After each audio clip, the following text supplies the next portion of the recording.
This is Pat's Probe on the Our Lads Football Network. Week 1 is in the books for both the New England Patriots and the Miami Dolphins. That's right, we're going to talk a little bit about the Patriots' opponent, the Miami Dolphins, with our special guest. Before we get to him, I'm going to introduce my co-host for the show, of course, our top analyst on Pat's Probe all season long. That's Evan Lazar, Pat's beat reporter for CLNSmedia.com. Evan, good to talk to you again. Good to talk to you as well. And after a win, Greg, is a nice thing. Yeah, I don't know you're how many. used to it. Us Jets and Dolphins guys, we're sick of it. Come on, Evan. You're spoiled, man. I am spoiled. I am. And I won't even tell you my age because it spoils me even more. Yeah, that'll make it worse. Yeah, it's just gonna make it worse. What was your first game? The game that Tom Brady came in after Lewis knocked him out. Was that your first ever NFL game? My first ever NFL game was actually still when Drew Bledsoe was the quarterback, and I think it was around 98 or 99. It was a Sunday nighter against New Orleans. It was pouring rain, and I went as like a 6 or 7 year old kid at the time, and it was from that point on, I've never looked back. Football has been number one. Tough stretch, Alan. Alan Poupart joining us. I know. Publisher for All Dolphins. Actually, he's a publisher of All Dolphins on the SI Maven NFL Network, and also Dolphin Digest, 30 years. That's a long time. So you actually go way back. What's the first year, Alan? Well, my first game was long before Drew Bledsoe was a quarterback. Yes. First NFL game I ever saw was the 1971 Christmas Day Classic between the Dolphins and the Chiefs, the longest game in NFL history. Yeah, I'm dating myself here. First game attended live was a 1980 Thursday night game between the Chargers and the Dolphins at the Orange Bowl. Okay. That's almost the same. I was actually at. That's a pretty good first there. Right? Yep, that was a good game actually. Overtime. I went. So I was Chargers. I went to a Houston Oiler Dolphin like a Monday night game, like late 70s, early 80s. I was a kid. It was like I remember going to the Orange Bowl with those what kind of seats that they have? Those the what do you call them? Cheap ones. Yeah, the ones where you're sitting right next to the guy. Yeah, benches. Benches, yeah, the benches, yeah. Yeah. That was, but the Orange Bowl was awesome. That was a long time ago. Well, that's the thing, though. It rocked. Those aluminum seats made that stadium shake. Yes. Yeah. Home field advantage. You don't get like that anymore. But the stadiums, I mean, the Ram Stadium last night looked really nice, even without fans. So That's where we're headed. All right, Evan. So let's talk first. I got to ask you, what did you think about the team's performance first week and everything else? Well, I was really impressed with how much they were able to do with Cam Newton right off the bat. A lot of the things that they did end up doing schematically were things that they had in the playbook with Brady, but they just adapted it to include the mobile quarterback. They're running power, pulling guard, things like that. And instead of a running back running the football with Brady under center, it's just Cam right up the middle. And so a lot of the things that they did were already in their bag, but they just sort of adapted those things to include an option in the read option type of run play, or include just a quarterback keeper in certain situations like the sweeps that we saw and other short yardage situations. So that was expected, I would say, but I don't think any of us could have expected that they were going to let Cam run it 15 times. And I think ultimately I actually asked Bill Belichick that question this morning, why are you worried about it? Is it sustainable? Is it something that concerns you about his injury history, him getting hurt running the football that many times? And something that we can talk about is how that was really what the Dolphins dictated defensively. They kept on taking the running back in those situations and kind of giving the read to Cam to keep the football. And Belichick said, some weeks it might be a keep read and next week it might be a give read. And that will sort of even out the distribution of the actual carries that Cam has. So Belichick not worried at all about Cam getting injured or anything like that. Cam is similarly not worried at all about it. So it's full speed ahead right now for the Patriots. Alan, what was the reaction from the coaching staff? Did they give you anything as far as what they were expecting, or basically the unexpected was what they were expecting because this was all brand new? No, they didn't talk so much in terms of what anything New England did coming as a surprise to them. I think they expected the Patriots to try to run the ball.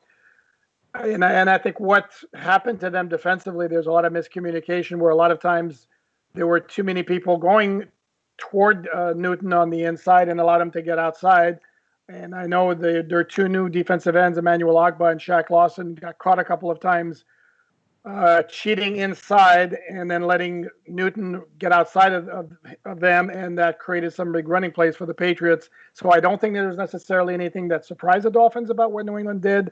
I don't think they defended it nearly as well as they hoped or thought they were going to. And Brian Flores today, we just got off the phone with him, and said a lot of the issues were simply miscommunication among the defensive players. Okay. All in all, you watched the game, obviously. What's your take? What did you think? Because to me, as soon as I saw Ryan Fitzpatrick look like he was struggling early on, and I've seen Ryan Fitzpatrick for a while, you can almost tell, this is the bad Ryan Fitzpatrick that the Dolphins are getting today. And when you get the bad Ryan Fitzpatrick, you don't win those games. And yet, 14-11, early fourth quarter, they had a shot. Well, here's the thing, and I know he's taken a lot of shots for his performance, and if you look at his stats, they are awful. 20 of 30, not even 200 yards, 0 touchdowns, 3 picks. But if you look at the game closely and you look at those interceptions, I put a lot of it on the wide receivers and their inability to create any separation from the New England defenders. And if you look at 2 of those 3 picks, the first one, he's trying to hit Preston Williams, who's running down the field and covered by Stephon Gilmore, and he goes to make a break, and Gilmore's in his way, basically blocks his path. And it turns out that it's Gilmore who's in the area where Fitzpatrick is throwing the ball. And then the last interception, basically the game clincher in the end zone, if we're being honest here, that certainly looked like a DPI to me on the DB. I don't remember who it was. If it was Joanne Williams covering Mike Gesicki, but that looked like a clear miscall by the officials on that one. So again, so the first one is kind of Williams not winning his battle to the spot, and then the third one is a DPI not called. So you take those 2 away, and it's 1 interception, and it doesn't look nearly that bad.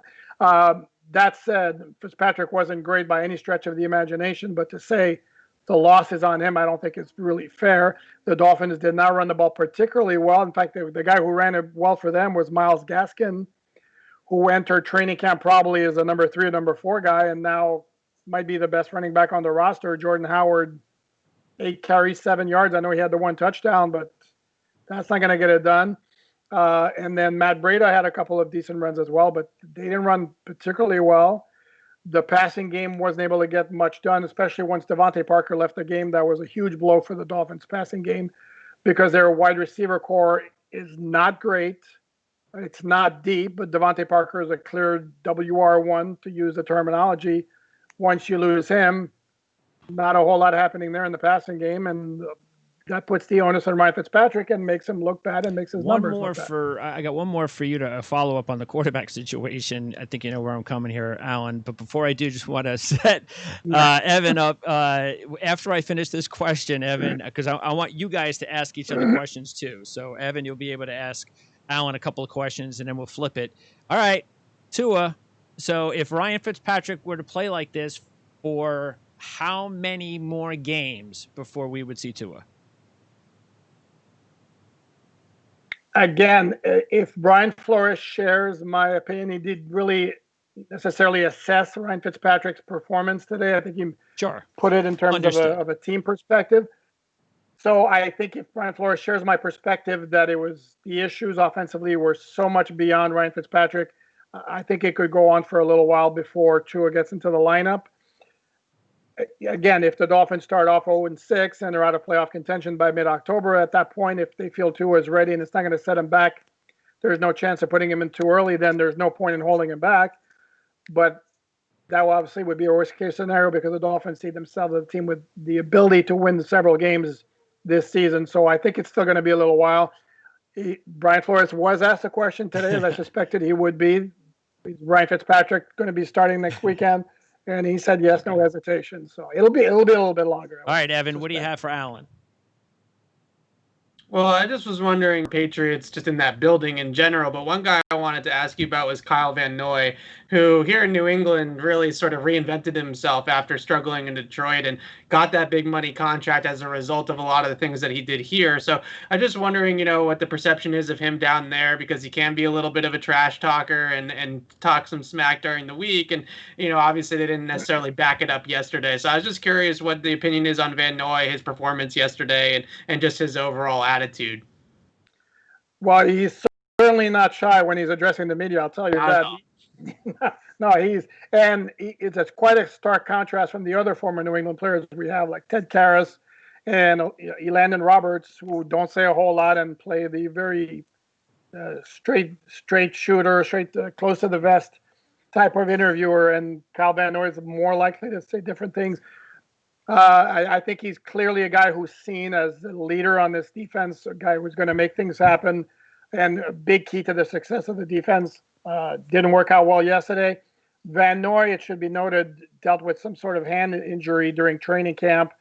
How much that affected him yesterday, who knows? He wasn't a major factor on defense. The guy who really stood out was Christian Wilkins on the defensive line. And that was before he was involved with this little snafu with Cam Newton at the end of the game with the gold chain. Yeah.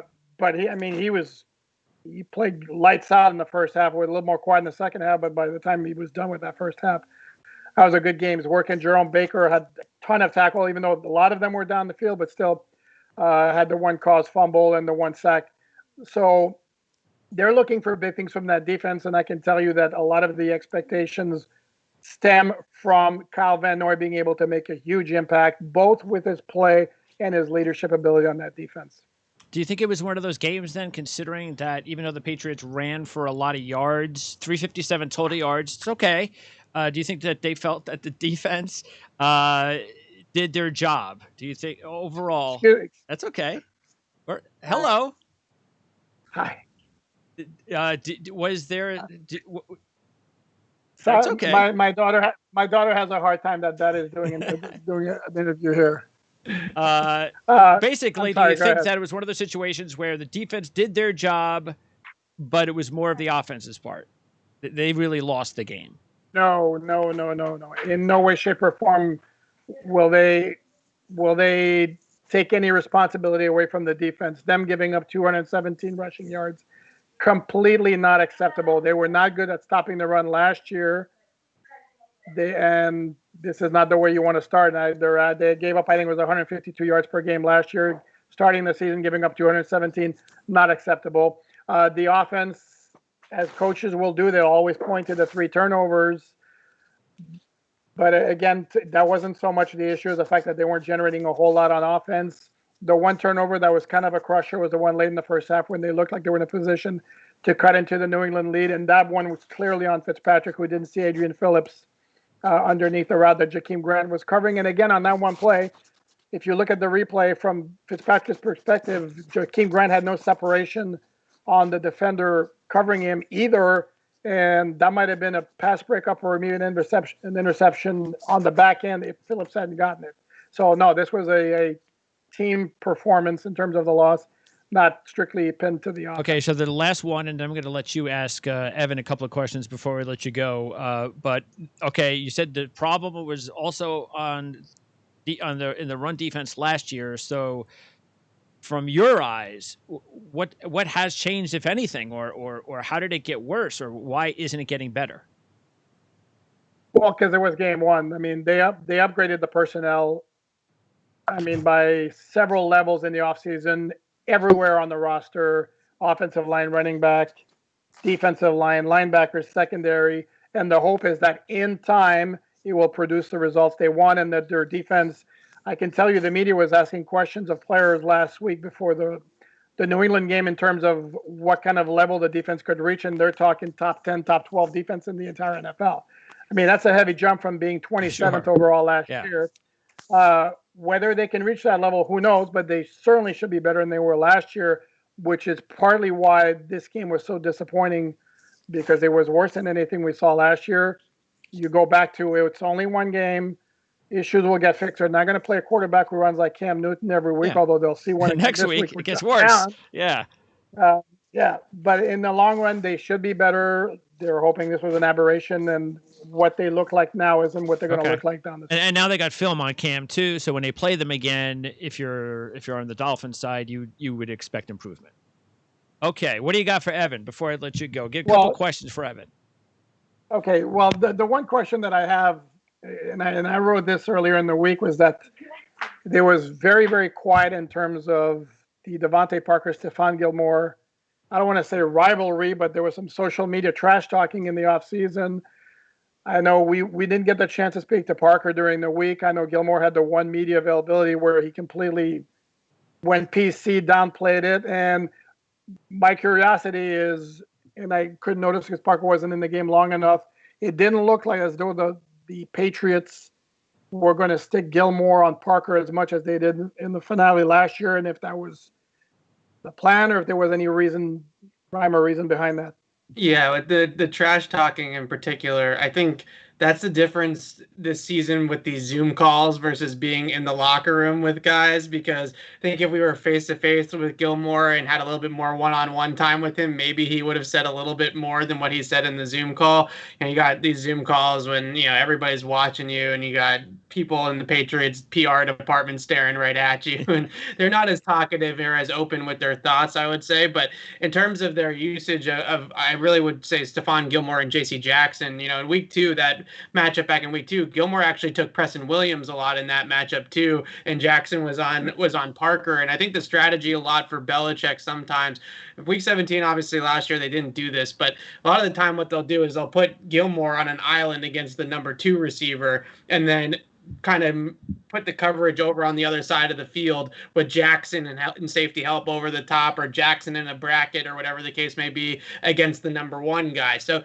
they've done that in the past with guys that they really respect in terms of the receivers. So, Antonio Brown, for example, or Calvin Johnson back in the day with Revis and those guys. And that's what they really would focus on was, our number 1 corner is going to take their number 2 guy by himself, and the other 10 guys on defense are going to worry about the number 1 option in the offense. And I think that was sort of what they were going for a little bit yesterday at times. And then obviously, they're going to switch sides and they're going to have reps where Gilmore is going to be on Parker and JC on Preston Williams. But I think that strategy, when you have a corner like Gilmore who can completely erase a number 2, like a Preston Williams, without any help, can be really helpful for the rest of the secondary because they're not asking those guys to do too much. So that's been a Belichick, sort of old school Belichick thing for a while. When he had Ty Law, he would do it a little bit. When he had Asante Samuel, he would do it a little bit. And then obviously Revis and now Gilmore, they all kind of did it to Talib.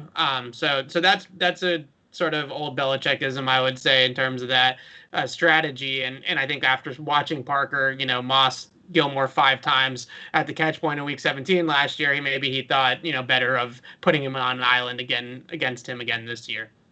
Yeah, I would imagine that had to gnaw at Gilmore a little bit because that was the one blemish on his otherwise really impressive season last year. The other one question I would ask is if Gilmore had anything to say about Preston Williams, because he did contain him very well, but he also got flagged twice for DPI covering Preston Williams. If you had anything to say in terms of what he saw from Williams.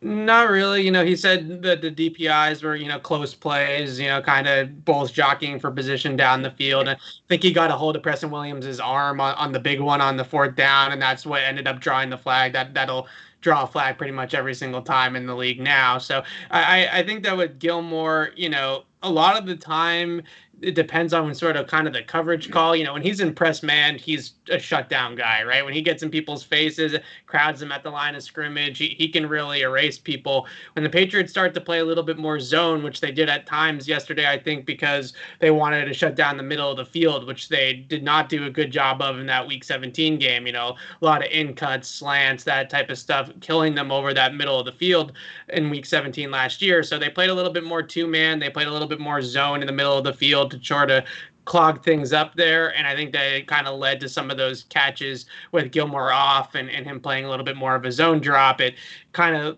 left her a little bit more openings on the outside. So I think the Patriots game plan was pretty much what they executed defensively and offensively, and that's sort of what they're hoping to win games by, right? The defense is going to be dominant. The offense is going to run the ball really well, and they're going to win games, 21-11. Yeah, I think that's sort of the formula, or it has to be the formula, because they don't have the firepower on offense around Cam at the receiver position to, air it out 40 times and try to score, 35 points a game. So it's going to be this ground and pound bully ball style on offense. And then on defense, that secondary, even though they don't really have any big names in the front seven, the secondary is so good that they can really smother people. All right, Alan, appreciate it. Again, SI, Maven NFL Network, All Dolphins, and Dolphin Digest. So if anybody out there listening is a Miami Dolphin fan, they could check you out there. And we also, on the ticker on the bottom, we have your Twitter handle. It's what is it? Is it A Poupart Fins? Yep. Alan? That's the one. I appreciate it. Oh, when do you guys play again?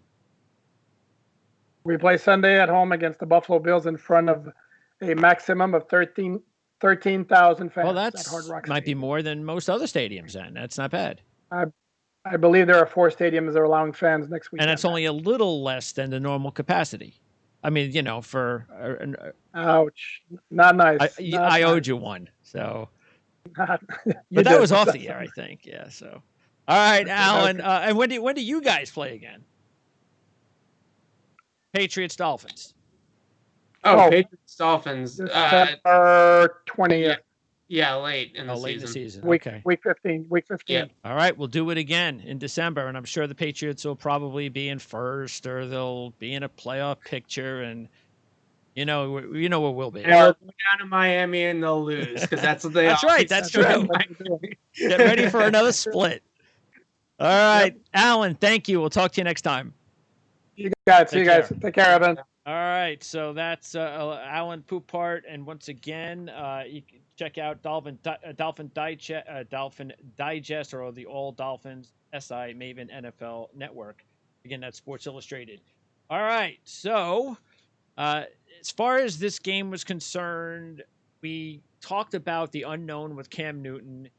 What was this? The second most rushing attempts he's ever had, I believe. And even though it sounded like you said that, this may be a recurring thing every week. Maybe he carries the ball more. Maybe the running backs carry the ball more in the zone reads. I don't know. I mean, sooner or later, that's still going to be a lot of pounding on Cam Newton. It's something he's used to. There's no question. But it seemed like the last year or two in Carolina, they tried to get away from that. And he's been a banged-up quarterback the last couple of years. So I can't imagine that's something that they're going to want to continue all season long. Yeah, I think that in some respects, Greg, it's sort of like showing your entire hand. So now when Seattle starts to prepare for them, or the Las Vegas Raiders start to prepare for them in week 3, now they got a lot more to worry about, right? And they might not necessarily run it the same exact way that they ran it against Miami. They ran around a power read against Miami, pull the guard, let Cam read the edge defender, and to make a decision from there. And against Miami's front, which is a 2-gapping system similar to what the Patriots run, it's a really good way to beat that type of front in the run defense. So it was just a perfect kind of combination of Cam's strengths as a quarterback and also the Miami weakness as a run defense. And the Patriots obviously know that system extremely well in Miami because it's their system. So it's an easy one to sort of pick out. I think moving forward, for example, Seattle, they are a base defense. They run a base 4-3. They have 4 linebackers, 3 linebackers on the field all the time. And they're a defense that really is old school in that respect. And now they have Jamal Adams. Yeah, and now they have Jamal Adams. So it probably isn't going to be the same exact game plan again, especially with the types of read option plays they're running. The Patriots running a lot of power concepts yesterday. I would anticipate a lot of zone read next week because of the way that Seattle front is going to want to one gap and shoot gaps up the field. So it's just a totally different animal. So I think what Belichick said made a lot of sense. And he was kind of waiting for the question, I think, and he had an answer like kind of prepared up his sleeve.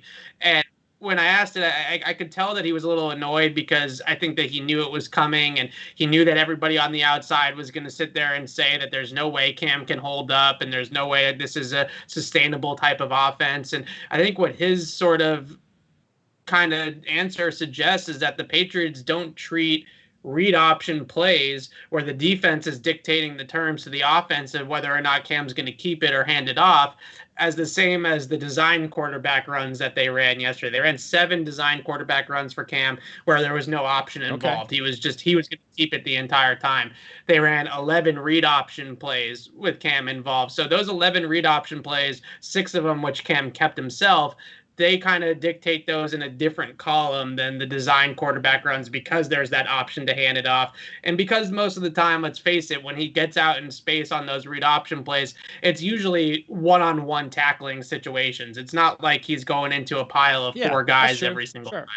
And he's a big guy. That's sort of he's a huge guy. You know, he's a linebacker playing quarterback. He's 6'5", 250 pounds. So I think that they're optimistic that as long as they can keep him in those one-on-one engagements where he can protect himself and realize when it's, you know, live to fight another day sort of thing, I think that they're optimistic. Now, the 7 design quarterback runs, you know, the power runs that they had him running, the sweeps that he scored the touchdowns on, I think that's a different animal. And that's when I think that they're going to have to peel back just a little bit because of the fact that we did see him take some hits in those situations where everybody was just keying on him in the backfield. What's going to be interesting is that, like, I can understand the Patriots' way. Hey, that was week 1. That's that opponent. This week's game plan, it could be completely different.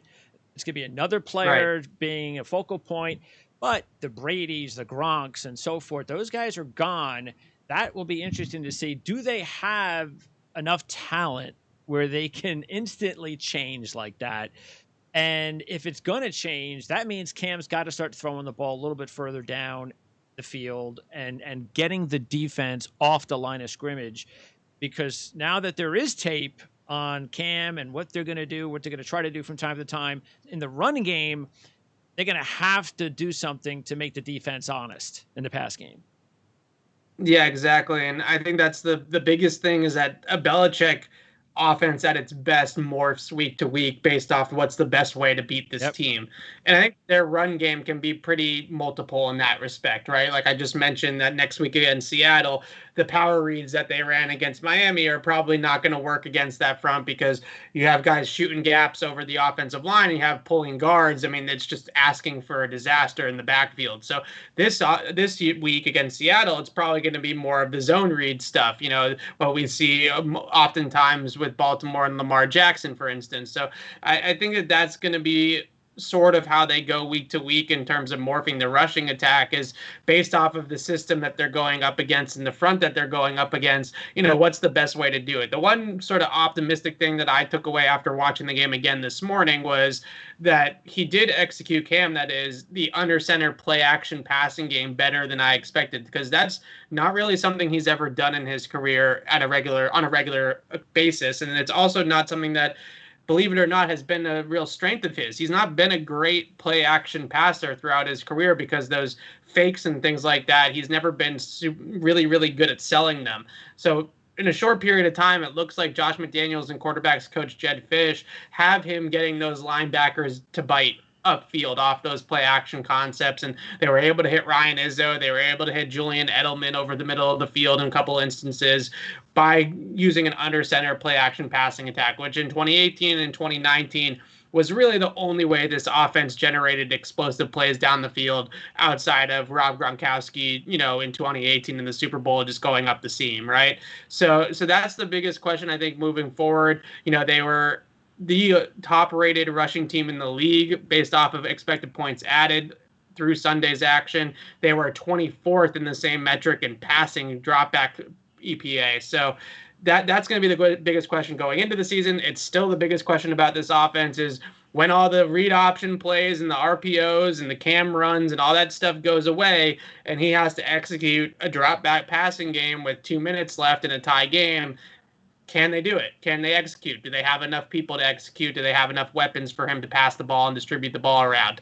That I still don't think that they quite proved that yesterday, as good as the running game was. All right, one more question, and then we're going to get into quick hits to round out the show. The question is, at 14-11, sitting there, you're watching the game. They've got the lead early. They've got this comfortable lead. Fitzpatrick looks like the bad Fitzpatrick. It looks like the Patriots are one play away from just ending the game at any moment, and they don't. And Miami marches down. They score a touchdown. They get the 2-point conversion, and all of a sudden, it's a 3-point game. How do you feel? How do you think Patriot fans felt at that time? Well, I think that it was a great test for Cam in that offense, because in the past, when it's 14-11 like that and there's 10 minutes or so left in the game, Brady would lead the Patriots on some 6-7 minute drive that kills the clock entirely, and they score, they go up 10 points, and they win, they win by double digits. They win going away. And when Cam got the ball back, I think that was sort of the big question, was, can he put together a similar type of drive? And obviously they did. They got the last touchdown that they needed to put the game out of reach, and they ended up closing the game extremely well. And I think Belichick, that was the one thing he pointed out in his opening, kind of address to the media after the win yesterday, was how they finished the game strong. They finished the game strong offensively with that touchdown drive in the fourth quarter. And then J.C. Jackson obviously sealed the game with the interception in the end zone at the end, which me and Alan can disagree with on another day about that DPI call. But I can understand that Jawan Williams definitely did have tight coverage on Gesicki, and it probably could have gone either way. But at the end of the day, I think that was the biggest takeaway for Belichick, was that they needed a strong finish, and they got a strong finish. And that's something that's difficult to simulate in practice, right? No preseason games, no lead up to this season really. To simulate that fourth quarter pressure in a practice situation is really difficult. So coming out the other end of that with a comfortable win and having them make big plays to clinch that comfortable win, I think was a great sign for this team moving forward. All right, now let's get into some quick hits here. Nick Folk, what was his miss? What was that? How long was that? It was about a 46-yarder right before. It was a makeable miss. It was to the open end of the stadium. Gillette Stadium is a horseshoe, and there's an open end to the stadium, and oftentimes that can be a wind tunnel situation. Okay. I don't know exactly if that is what happened. The ball, he seemed to just kind of mishit it on that one, to be honest. I'm trying to give him a cop out. Is that so? That's so whenever you're watching a Patriot game, which side is it? Left to right or right to left? Yeah, on the TV, I suppose that the open end would be to the left, right, depending on the angle of the camera. Right, but yeah, okay, correct. Got it. Correct. Okay, so that's the trickier part. So whenever you see a team trying a field goal that's going to the left on your TV screen, that could be the tricky part. They have a lighthouse on the open end of the stadium and a bridge to connect, obviously, the two sides of the stadium. But it's, I can tell you from walking in it, to get into the stadium on a daily basis, it is a windy area of the stadium. And I'm sure if they were to redesign it, they might close it off, honestly. Yeah, next time, right? Yeah. All right, Jake Bailey, 3 for 3, all inside the 20. That's how you play defense, and punting is part of your defense. Absolutely, and I think it was Jakeem Grant that returned that one where he went backwards. And what you see is just the Patriots, especially on the punt team, they got a great punter in Bailey, who I think is sort of on a Pro Bowl, all-pro trajectory and might be in that conversation this year. And then they just have so many guys that cover kicks extremely well. Obviously, Slater is the leader, Justin Bethel, Terrence Brooks, Jonathan Jones. I mean, you can keep going down the list of guys that have been special team standouts for this team in coverage on those kicks, and they are a unit that not only produces points with things like blocks and returns in the punt game and things like that, but they also cover the kicks extremely well, and they almost always, at least from the start of 2019 and yesterday, they almost always win the field position battle. And when you go up against a defense like the Patriots that has such a great secondary, and it can really shut opponents down like it did against Miami on Sunday, when you have to drive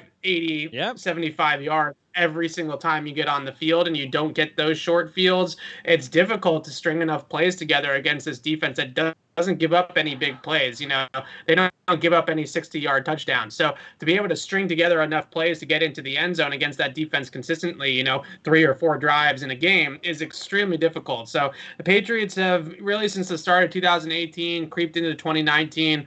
They've been all about possession on offense, don't turn the football over, play good in the kicking game on special teams, and obviously shut down defense. And again, time and time again, they're going to win these games 21-11 by not giving short fields to the opponent. And that's exactly what we saw them do again yesterday. And something I think that stands out with Cam Newton above certainly the other quarterbacks that they had on the roster in training camp instead of Hoyer was he really seldom turns over the ball in kind of a boneheaded way. Sometimes he'll turn over the ball trying to make a play or whatever. But in terms of bad interceptions, missing guys, throwing right to the defender, sort of like the Adrian Phillips pick Ryan Fitzpatrick had yesterday, we really haven't seen Cam make that kind of mistake yet in camp or yesterday also. So that's what the Patriots want. They know that losing the turnover battle and throwing interceptions is a really quick way to lose a lot of football games, and they've always been really good about that. Right, they only had 1 sack. Did they apply enough pressure?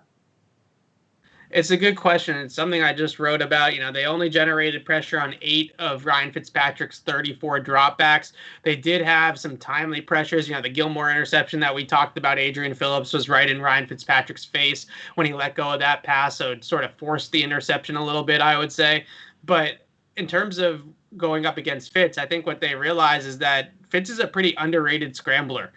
He's actually pretty good at running. So I think that they didn't want him to extend plays too much. I think you'll see the same kind of rush, even more so, kind of even stressed even more with Russell Wilson next week, just trying to keep those guys in the pocket. And when they go up against guys like that are nifty in the pocket, that can get out and scramble and make throws on the run, they tend not to just pin their ears back and get a lot of pressure on or heat on the quarterback, because they know that those guys can slip out of it and make plays down the field. So I think some of it was about containing Fitzpatrick. Some of it, I think, is that this pass rush is kind of lacking a playmaker in that front seven, and they sort of need to scheme it up in order to get that heat on the QB. All right, now I'm a Michigan fan, so I know about Michael Onwenu. I know how big he is. What in the world? How did they get away with him playing right tackle? It was impressive. Belichick said he played some tackle in camp. It must have been behind closed doors. Yeah, you think, right? Because I saw him play tackle in like warm-ups and walkthroughs and things against air, just taking reps at those spots, because the Patriots do that with all their offensive line. Everybody in the Patriots offensive line gets cross-trained at different positions, because you never know where the injuries are going to hit. All of a sudden you lose 2 layers of depth at center and you got to throw somebody at center. Well, they better have had some sort of practice experience there. So the Patriots cross-train all their offensive linemen at different spots. But in terms of Onwenu playing tackle, he's such a big guy, and coming out, his foot speed was a real concern for a lot of people. And seeing them put him on the outside like that was absolutely shocking. But I think at the end of the day, what they were going for was that they knew they were going to run the ball 40 times. So basically what they did on the right side is they put him next to Shaq Mason, and it gave them 2 powerful run blockers on the same side of the line, essentially 2 guards, playing on that side of the line, because, at the end of the day, they were going to run the ball 42 times, and they knew that. So they wanted to be smash mouth yesterday. They put on Onwenu as a 6th offensive lineman a couple times, and then obviously he played tackle. So that was sort of a combination of the 2 things, and he played extremely well for a rookie getting thrown in there like that in a pretty big role. 22 snaps, I believe he played, and he played extremely well and was a big part of some of those runs moving people off the line. Okay, how did the team do in replacing Patrick Chung? Well, that was a really fun thing to watch yesterday, because there was a lot of shuffling at that spot. We talked a lot about Jawan Williams already. He got some run at Mike Gesicki covering him when he was detached from the formation. They got Adrian Phillips playing in the box, Terrence Brooks playing in the box, and then obviously rookie Kyle Duggar had 11 snaps in the game, and he sort of mixed in a little bit there as well, as more of a zone defender than somebody coming in and playing man-to-man against the tight end or anything like that. But he played in the middle of the field, mostly playing split safety zone or robber or whatever the case may be. And what we saw was, I think, Jawan Williams maybe start to carve out that role. Phillips is going to play, and Brooks are both going to play in the box. They're going to play basically as linebackers, because the Patriots are thin at that position, first of all. And second of all, I think Belichick wants to put some more speed and coverage ability at that second level of the defense because it's such a pass-happy league nowadays that they're not too concerned about conceding yards on the ground. They really just want to limit the pass. So they're going to put those guys at linebacker. And I think Jawan Williams is really starting to cement himself as somebody that when they go up against a guy like a Gesicki or a Travis Kelce or a Zach Ertz or some of these tight ends that are really just big receivers and not necessarily like the old school, tight ends that we're used to seeing, like a Gronk or someone like that. I think that they're kind of content with putting a corner on one of those guys. And Williams always obviously has great size as well at 6'4", 230, I think he's at. So he's a big guy. So he can go ahead and go toe-to-toe with those tight ends. All right, and finally, Nikhil Harry, such a big part of this offense moving forward as really the only true weapon athletically at the wide receiver position on paper. So how did he do year 2, week 1?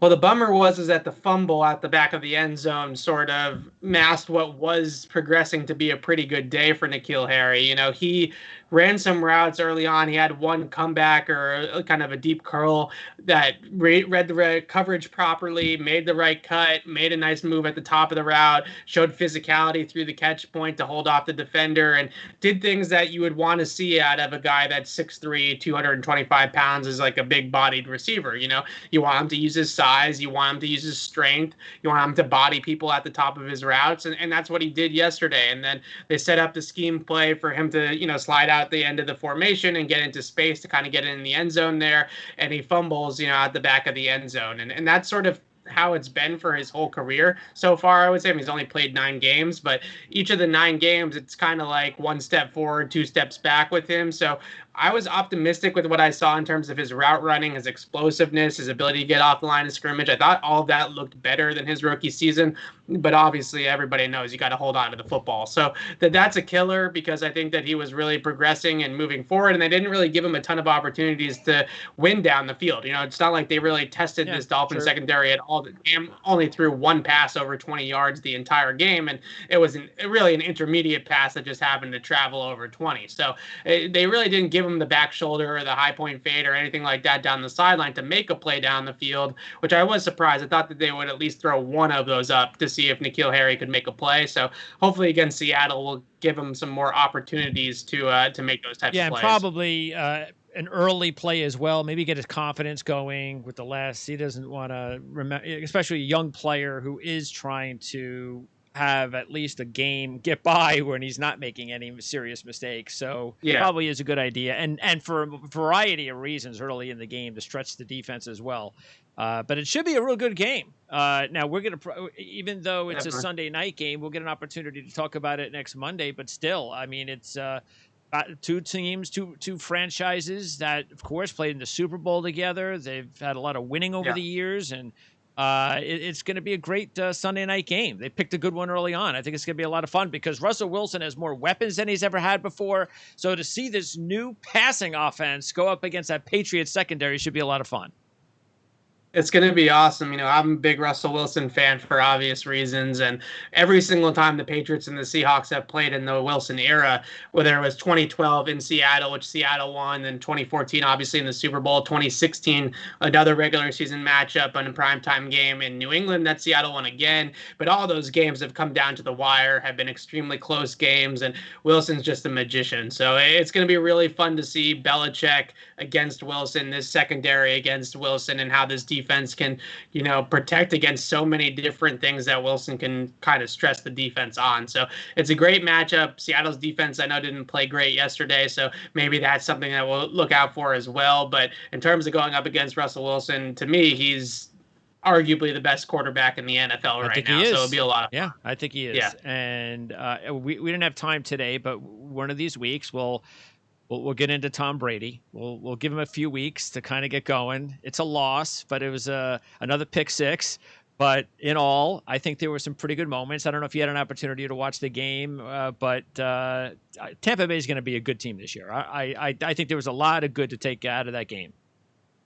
Yeah, I think the biggest thing for me, I watched some of it back this morning, and I think the biggest thing for me is that in New England, Belichick is adapting the scheme completely to fit Cam Newton, right? They're running all these different types of running plays and all these types of RPOs and play actions and all this different type of stuff to make Newton comfortable. Whereas in Tampa Bay, it kind of feels like Bruce Arians is sort of making Brady learn his language and learn his system. I think yesterday, Arians coming out and saying both picks were on Brady in the post game was really telling, because that tells me that Brady is sort of kind of not up to speed quite yet with this playbook and with what they're asking him to do, which clearly, you don't hear that very often from Bill Belichick last year or over the last 20 years, that the person that made the mistake was Brady. A mental error by Tom Brady is unheard of. So I think that suggests to me that Brady is maybe heading for a little bit more of a learning curve than everybody gave initial credit for, because of just the talent around him is just so immense.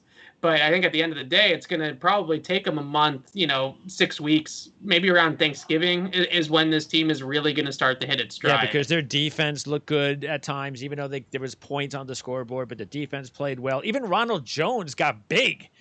If I had an opportunity to watch preseason games, I might have looked at him and thought maybe I should pick him up on my fantasy team, but maybe it'll take some of his speed away. But that's what he needs, Ronald Jones, in order to be a more effective interior runner like he wants to be.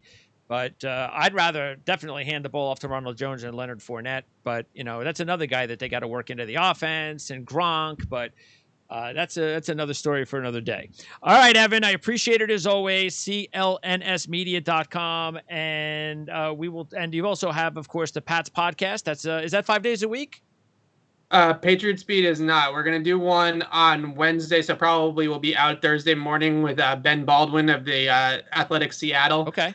So that will be a lot of fun. He's a absolute he's a nerd. Let's face it, Ben. He's a nerd. nerd. He's a really good stat nerd, and obviously writing in Seattle, knows a ton about the Seahawks. All right, sounds good. Appreciate it. Also, thanks to Alan Poupart for joining us, and we'll talk to you next week, Evan. Sounds good. Thanks, Greg.